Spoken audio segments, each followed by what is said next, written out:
بسم الله الرحمن الرحيم سبحان الذي أسرى بعبده ليلا من المسجد الحرام إلى المسجد الأقصى الذي باركنا حوله لنريه من آياتنا إنه هو السميع البصير۔ محترم سامعین کرام، سورہ بنی اسرائیل آیت نمبر 1، جیسا کہ کل اسی آیت کریمہ کی تفسیر میں آپ کے سامنے یہ بات پیش کی گئی کہ اس آیت کریمہ میں اللہ تبارک و تعالیٰ نے اسراء کا واقعہ بیان فرمایا ہے، جو خالص اللہ تبارک و تعالیٰ کی طرف سے نبی اکرم صلی اللہ علیہ وسلم کے نبوت کے بارے میں ایک معجزہ ہے۔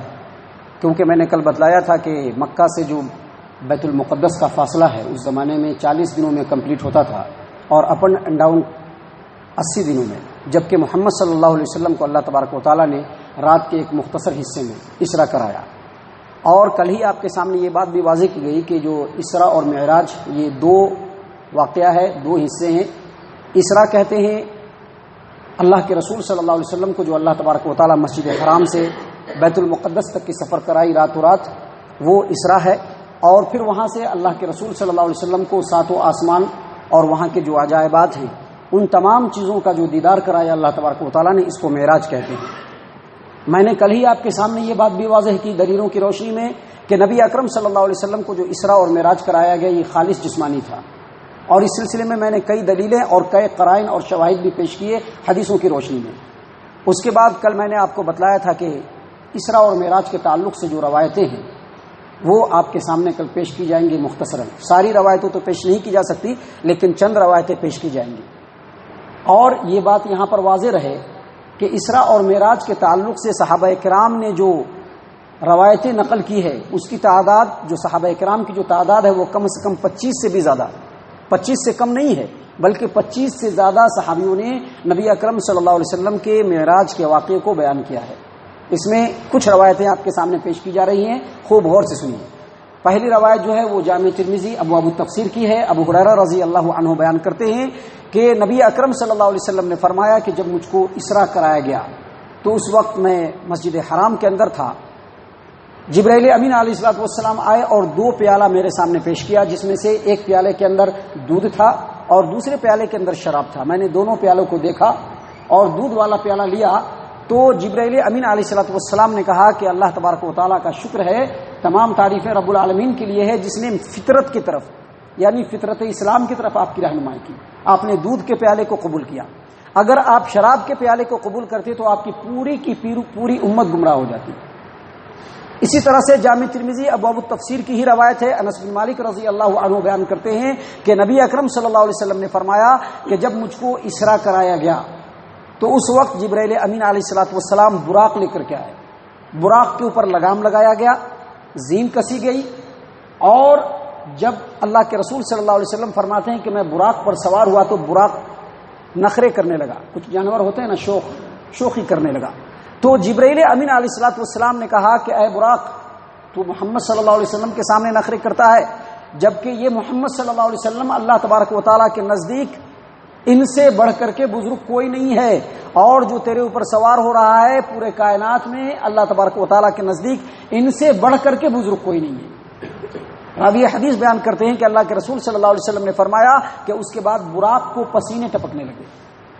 اور اسی طرح سے ایک اور روایت ہے جس کو بريدہ رضی اللہ عنہ بیان کرتے ہیں، اور یہ روایت بھی جامع ترمذی ابواب التفسیر کی ہے کہ نبی صلی اللہ علیہ وسلم نے فرمایا کہ جب مجھ کو جبرائیل امین علیہ السلام بیت المقدس لے گئے تو بیت المقدس کے پاس پہنچنے کے بعد جبرائیل امین علیہ السلام نے اپنے انگلی کے اشارے سے ایک پتھر کو چیر دیا اور وہاں پر براق کو باندھ دیا۔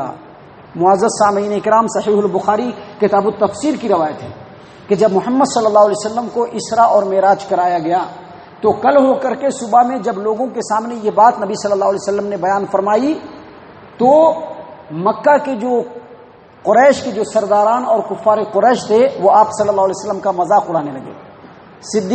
صدیق اکبر رضی اللہ عنہ کو کہا کہ دیکھو تمہارا دوست جو ہے وہ دیوانہ ہو گیا ہے، کیسی بہکی باتیں کرتا ہے، جو مسافت 80 دنوں میں آنا اور جانا ہوتا ہے وہ کہتا ہے کہ رات کے ایک حصے میں ہی چلا گیا اور پورے آسمانوں کی بھی سیر کر کے چلا آیا۔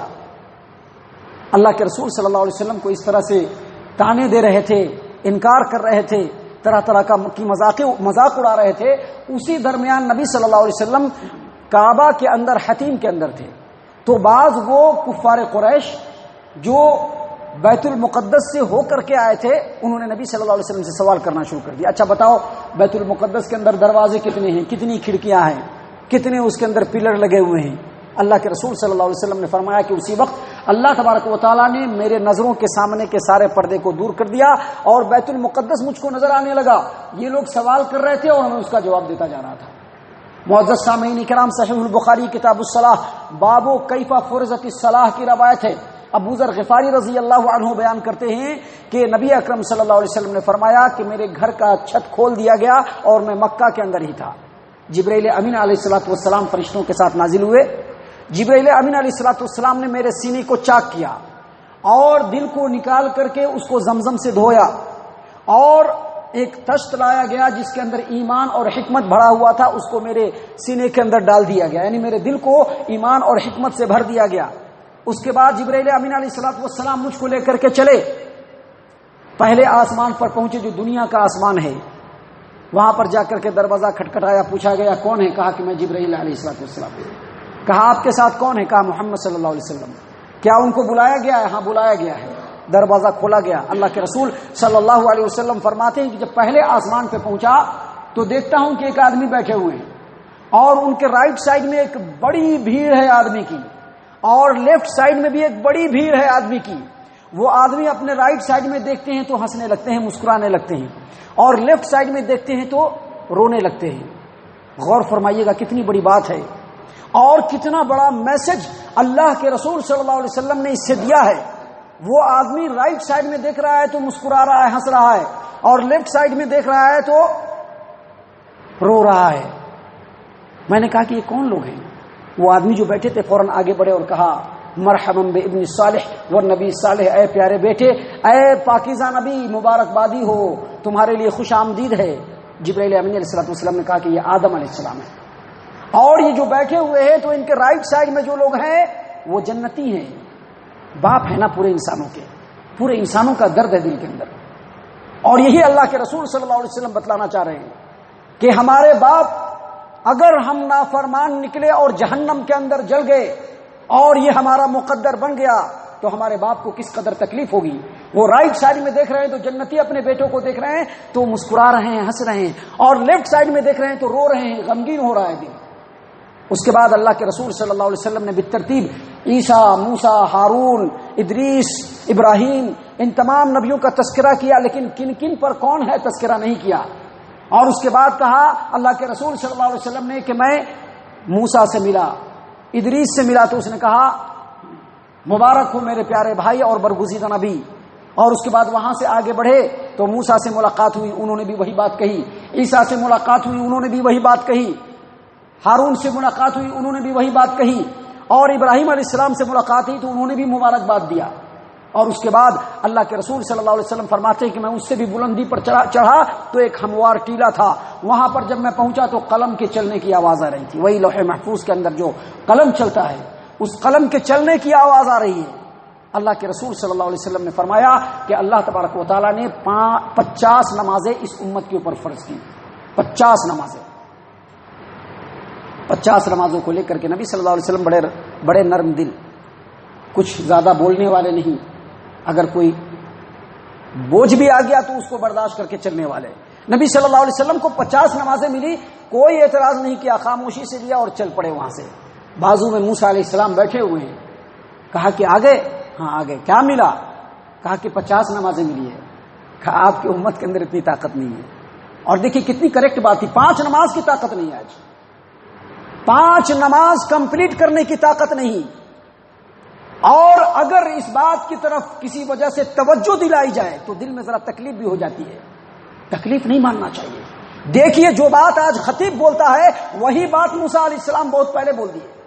کہا کہ آپ کی امت کے اندر اتنی طاقت نہیں ہے، آپ جائیے رب العالمین سے بات کیجیے اور کم کرائیے نمازیں.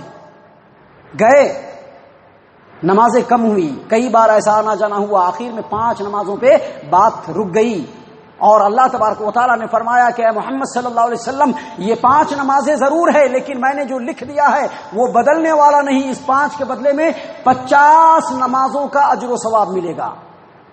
اور اس کے بعد محمد صلی اللہ علیہ وسلم کو اس سے آگے لے جایا گیا، سدرۃ المنتہا دکھلایا گیا، اور اس کے بعد جنت و جہنم کے مشاہدے کرائے گئے، کئی اور عجائبات دکھلائے گئے۔ معزز سامعین کرام، صحیح البخاری کتاب الصلاۃ کی ایک روایت ہے، ام المومنین عائشہ رضی اللہ عنہا بیان کرتی ہیں کہ معراج میں 2 رکعت نماز فرض ہوئی تھی، چاہے انسان سفر میں ہو چاہے حضر میں ہو، اپنے گھر پہ ہو۔ ام المومنین عائشہ فرماتی ہیں لیکن بعد میں 2 رکعت نماز سفر کے لیے مقرر کر دیا گیا، اور جب آدمی اپنے گھر میں رہے، اپنے مقام پہ رہے، تو نماز کو بڑھا دیا گیا۔ معزز سامعین اکرام، صحیح البخاری کتاب بدء الخلق کی ایک اور روایت ہے، مالک بن صعصعہ رضی اللہ عنہ بیان کرتے ہیں کہ نبی صلی اللہ علیہ وسلم نے فرمایا، میں بیت اللہ کے اندر کعبہ کے پاس ٹیک لگا کر کے بیٹھا تھا، کچھ ایسا لگ رہا تھا کہ غنودگی طاری ہو رہی ہے اور جگہ بھی ہوا ہوں، 3 آدمی چلے آ رہے ہیں۔ درمیان والے آدمی نے آ کر کے میرے سینے کو چاک کیا، سینے کے اندر ایمان و حکمت کو بڑھا، اور اس کے بعد آسمان پر لے کر کے چلے۔ آسمان پر لے کر کے چلے تو پہلے آسمان کے اوپر آدم علیہ السلام سے ملاقات ہوئی، دوسرے آسمان پر عیسیٰ اور یحییٰ علیہ السلام سے ملاقات ہوئی، تیسرے آسمان پہ یوسف علیہ السلام سے ملاقات ہوئی، جن کی خوبصورتی کو دیکھ کر کے نبی اکرم صلی اللہ علیہ وسلم نے فرمایا کہ ان کو پورے کائنات میں جو خوبصورتی ہے اس کی آدھی خوبصورتی دی گئی ہے۔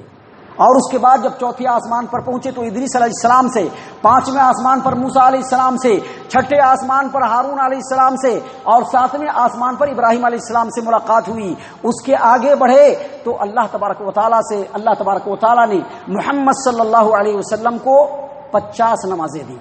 جب 50 نماز لے کر کے آ رہے ہیں تو موسیٰ علیہ السلام کہتے ہیں کہ لوگوں کو میں آپ سے زیادہ جانتا ہوں، لوگوں کو میں آپ سے زیادہ جانتا ہوں، اور میں نے بنی اسرائیل پر بڑی محنت کی ہے، مجھ کو یقین کامل ہے کہ آپ کی امت کے لوگ 50 نمازوں کو کمپلیٹ نہیں کر سکیں گے۔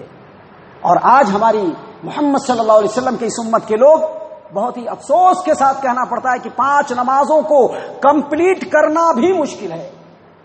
بہت ہی کم لوگ اس کو سروائیو کر پاتے ہیں، بہت ہی کم لوگ 5 نمازوں کو پڑھ پاتے ہیں، نہیں تو زیادہ تعداد اس امت کی، امت مسلمہ کی یہ ہے کہ جیسا کہ اس سے پہلے بتلایا گیا کہ نمازوں کو لنگڑا اور لولا بنا دیتے ہیں، ظہر کو ختم کر کے اس کی آنکھ کو پھوڑ دیتے ہیں، فجر کو ختم کر کے اس کی ٹانگ کو توڑ دیتے ہیں۔ تو اللہ کے رسول موسیٰ علیہ السلام نے کہا کہ آپ کی امت ایسا نہیں کر پائے گی، جائیے۔ ایک بار گئے 10 نماز کم ہوئی، دوسری بار گئے اور 10 نماز کم ہوئی، تیسری بار گئے اور 10 نماز کم ہوئی، چوتھی بار گئے اور 10 نماز کم ہوئی۔ کہا کہ نہیں، ابھی بات نہیں بنی، ابھی 10 نماز ہے، آپ کی امت 10 نماز بھی نہیں پڑھ پائے گی۔ اللہ کے رسول صلی اللہ علیہ وسلم پھر گئے تو 5 نماز کمپلیٹ ہوئی، اور کہا کہ 5 نماز تو لے جا رہے ہو لیکن 5 کا بدلہ 50 ہوگا۔ اللہ کے رسول صلی اللہ علیہ وسلم لوٹے تو موسیٰ علیہ السلام نے کہا کہ آپ کی امت 5 نماز بھی نہیں پڑھ پائے گی، آپ پھر جائیے۔ اور دیکھیے کتنی حقیقت سے قریب تر بات تھی موسیٰ علیہ السلام کی، اور ہمارے لیے ایک درس عبرت ہے، نصیحت ہے کہ ہم میں سے ہر شخص اپنی جگہ پر رکھ کر کے سوچے کہ وہ نمازوں کی کس قدر پابندی کر رہا ہے، کس قدر حفاظت کر رہا ہے۔ اور موسیٰ علیہ السلام نے کتنی دور اندیشی کے ساتھ اسی زمانے میں بتلا دیا کہ آپ کی امت کے لوگ 5 نماز بھی کمپلیٹ نہیں کر پائیں گے۔ محترم سامعین کرام، اللہ کے رسول صلی اللہ علیہ وسلم نے فرمایا کہ اب میں نہیں جا سکتا، مجھ کو اب شرم آ رہی ہے، میں بالکل نہیں جا سکتا، یہ 5 نماز ہے، یہی میں اپنی امت کو جا کر کے بطور تحفہ دوں گا۔ سامعین کرام، اللہ تبارک و تعالیٰ نے آواز لگائی کہ دیکھو محمد، 5 نماز آپ کو دی گئی ہے صلی اللہ علیہ وسلم، لیکن میرا جو لکھا ہوا ہے وہ بدل نہیں سکتا، نمازیں آپ کی امت پڑھیں گی 5 اور اس کا اجر و ثواب ملے گا 50۔ معزز سامعین کرام، یہ چند حدیثیں تھی جو آپ کو معراج کے واقعے کی روشنی میں آپ کے سامنے پیش کی گئی۔ اس کے علاوہ بھی کچھ باتیں ہیں جو حدیثوں کے اندر ہے جو یہاں پہ نہیں آیا ہے۔ مثال کے طور پر اللہ کے رسول صلی اللہ علیہ وسلم کا مسجد حرام سے بیت المقدس جانا، اور وہاں پر تمام نبیوں کا جمع ہونا، اور تمام کی امامت آپ صلی اللہ علیہ وسلم کا کرانا، یہ آپ صلی اللہ علیہ وسلم کے امام الانبیاء ہونے کی، افضل الانبیاء ہونے کی اور امام اعظم ہونے کی سب سے بڑی دلیل ہے۔ اسی طرح سے محمد صلی اللہ علیہ وسلم کو جنت اور جہنم کے سیر کرائے گئے، جنتیوں کو دکھلایا گیا، جہنمیوں کو دکھلایا گیا، اور بعض ایسے جرائم مثلا جھوٹ بولنا اور نمازوں کو چھوڑنا اور اس طرح کی کئی جرائم کی جو تمثیلی سزائیں ہیں وہ سب نبی صلی اللہ علیہ وسلم کو دکھلائی گئی۔ معزز سامعین کرام، اب یہاں پر ایک بات رہ جاتی ہے اسی واقعے کے تعلق سے۔ آپ نے دیکھا یہاں پر اللہ تبارک و تعالیٰ اس آیت کریمہ کے اندر فرماتے ہیں سبحان الذی اسری بعبدہ لیلا من المسجد الحرام الى المسجد الاقصى الذی بارکنا حولہ لنریہ من آیاتنا انہ هو السمیع العلیم۔ پاکیزہ ہے، بابرکت ہے، پاکیزہ ہے، ہر عیب اور نقص سے پاک ہے وہ ذات جس نے اپنے بندے کو رات کے ایک حصے میں مسجد حرام سے مسجد اقصی کی طرف لے گیا۔ تو اس سے یہ پتہ چلتا ہے کہ محمد صلی اللہ علیہ وسلم کی جو اسراء کی سفر کی شروعات ہوئی، جو آغاز ہوا، وہ مسجد حرام سے ہوا۔ لیکن ابھی آپ نے سنا ابو ذر غفاری رضی اللہ عنہ کی روایت میں نبی صلی اللہ علیہ وسلم نے بتلایا کہ میں اپنے گھر کے اندر تھا اور گھر کا جو ہے چھت کھلا۔ اور مالک بن شعثاء کی روایت میں آپ نے سنا کہ آپ صلی اللہ علیہ وسلم کعبہ میں بیٹھے ہوئے تھے، تھوڑی نیند بھی تاری تھی اور جگے بھی ہوئے تھے کہ 3 آدمی آئے اور وہاں سے لے گئے۔ اور ایک روایت کے مطابق آپ صلی اللہ علیہ وسلم کے اس سفر کا آغاز ام ہانی کے گھر سے ہوا۔ تو اس کے بارے میں اہل علم نے کہا ہے کہ ان تینوں کا جواب یہ ہے کہ پورا جو مکہ ہے وہ حرم ہے، اور بعض لوگوں کے نزدیک پورا کا پورا مکہ جو شہر ہے، جو بستی ہے، جو علاقہ ہے، وہ مسجد حرام کے اندر شامل ہے۔ اور بعض لوگوں نے یہ کہا ہے کہ محمد صلی اللہ علیہ وسلم چاہے جہاں بھی رہے ہوں، چاہے اپنے گھر میں رہے ہوں، چاہے ام ہانی کے گھر میں رہے ہوں، وہاں سے آپ صلی اللہ علیہ وسلم کو مسجد حرام میں لایا گیا اور مسجد حرام میں آپ صلی اللہ علیہ وسلم کے دل کو صاف کیا گیا، ایمان و حکمت سے بھرا گیا، اور پھر وہاں سے سفر اسراء و معراج شروع ہوا۔ معزز سامعین کرام، اللہ تبارک و تعالیٰ فرماتے ہیں اللہ تبارک و تعالیٰ کی ذات گرامی و بابرکات ذات ہے، وہ پاکیزہ ذات ہے، ہر عیب و نقص سے پاک ذات ہے جس نے اپنے بندے کو رات کے ایک حصے میں مسجد حرام سے مسجد اقصی کی طرف سفر کرایا، سیر کرائی۔ جس مسجد اقصی کے ارد گرد ہم نے برکت دے رکھی ہے، مسجد اقصی اس سے مراد بیت المقدس، جس کے ارد گرد کا جو علاقہ ہے وہ بیت المقدس فلسطین ہے اور شام کا علاقہ ہے۔ اور اس علاقے میں برکت کا نزول اس لیے ہوتا ہے کہ اس علاقے کے اندر انبیاء کرام علیہ الصلوۃ والسلام آئے، اکثر و بیشتر انبیاء علیہ الصلوۃ والسلام کے تبلیغ کا مرکز تھا، اور بہت زیادہ انبیاء کرام وہی مدفون ہیں، اس لیے وہاں پر ہمیشہ برکت کا نزول ہوتا ہے، اور اللہ تبارک و تعالیٰ نے وہاں پر سرسبزی، شادابی اور ہریالی بہت زیادہ دے رکھی ہے۔ اللہ فرماتے ہیں لنریہ من آیاتنا، اس سفر کا مقصد یہ ہے کہ میں اپنے بندے کو یعنی محمد صلی اللہ علیہ وسلم کو اپنی آیات دکھلاؤں۔ جنت و جہنم دکھلایا گیا، ملکوت السماوات والارض، زمین و آسمان کی جو اللہ تبارک و تعالیٰ کی ملکیت ہے وہ دکھلایا گیا، اور اولو العزم پیغمبروں کو یہ دکھلایا جاتا ہے تاکہ غیب کا مشاہدہ کرنے کے بعد پیغمبر غیب کی طرف لوگوں کو پورے یقین اور وثوق کے ساتھ بلائے۔ اور اللہ تبارک و تعالیٰ نے فرمایا انہ هو السمیع البصیر، بے شک اللہ تبارک و تعالیٰ سننے والا اور دیکھنے والا ہے۔ محترم سامعین کرام، یہ پہلی آیت کریمہ اور اس کے اندر جو معراج کا واقعہ ہے وہ مختصراً آپ کے سامنے مکمل طور پہ بیان کیا گیا۔ اللہ تبارک و تعالیٰ سے دعا ہے کہ اللہ تبارک و تعالیٰ ہم تمام کو اس آیت کریمہ کی روشنی میں اس میں جو نصیحتیں ہیں اللہ تبارک و تعالیٰ اس کے اوپر غور و فکر کرنے کی توفیق عنایت فرمائے، تدبر کرنے کی توفیق عنایت فرمائے۔ اللہ تبارک و تعالیٰ ہم تمام کو صحیح معنوں میں مومن اور مسلمان بنائے، آمین یا رب العالمین۔ وما علینا الا البلاغ المبین۔